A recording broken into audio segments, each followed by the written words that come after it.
आज आपण लसणाची चटणी करूया, अगदी साध्या आणि सोप्या पद्धतीने, जशी आपली आजी करायची ना तशा पद्धतीने. आता त्याच्यासाठी मी लसूण 10-15 पाकळ्या घेतलेल्या आहेत. तांबडं तिखट, खोबरं किसलेलं वाळ खोबरं आहे आणि थोडे शेंगदाण्याचं कूट, मीठ, हे एवढंच साहित्य खरं लागतं. पण हल्ली भरपूर काय काय टाकतात त्यात, कोथिंबीर म्हणा किंवा आलं किंवा आणखीन जिरे, हे सगळं टाकतात, पण ते टाकण्याची काही गरज नाही आहे. लसणाच्या चटणीने काय होतं, वात कमी होतो आणि लसणाने वात कमी होतो, त्यामुळे सांधेदुखी थांबते. आता मी तयार करते. लसूण टाकून घेतलेलं आधी. हे सुकं खोबरं आहे वाटीभर, ते घालून घेते त्याच्यात.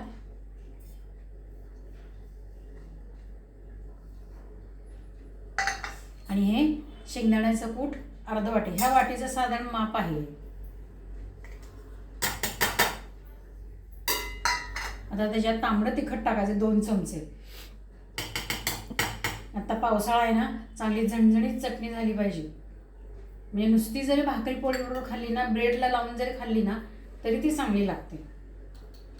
आणि मीठ.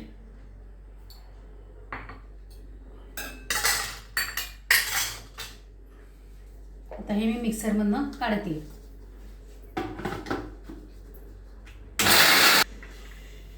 शेंगदाणा ही चटणी साधारण जाडसरच ठेवायची, जास्त बारीक करायची नाही. दाखवते, हे बघा. आणि शेंगदाण्याचं कूट का घालायचं आहे, तर त्याने जरा त्याला चिकटपणा पण येतो आणि खोबऱ्याच्या तेलाने पण होतो. दोन्हीचं तेल एकत्र येतं, ते तेल आपल्या शरीराला पोषक असतं, म्हणून तसं करायचं आहे. हे बघा, आता शेंगदाण्याची ही चटणी, ही लसणाची चटणी आपली तयार झालेली आहे.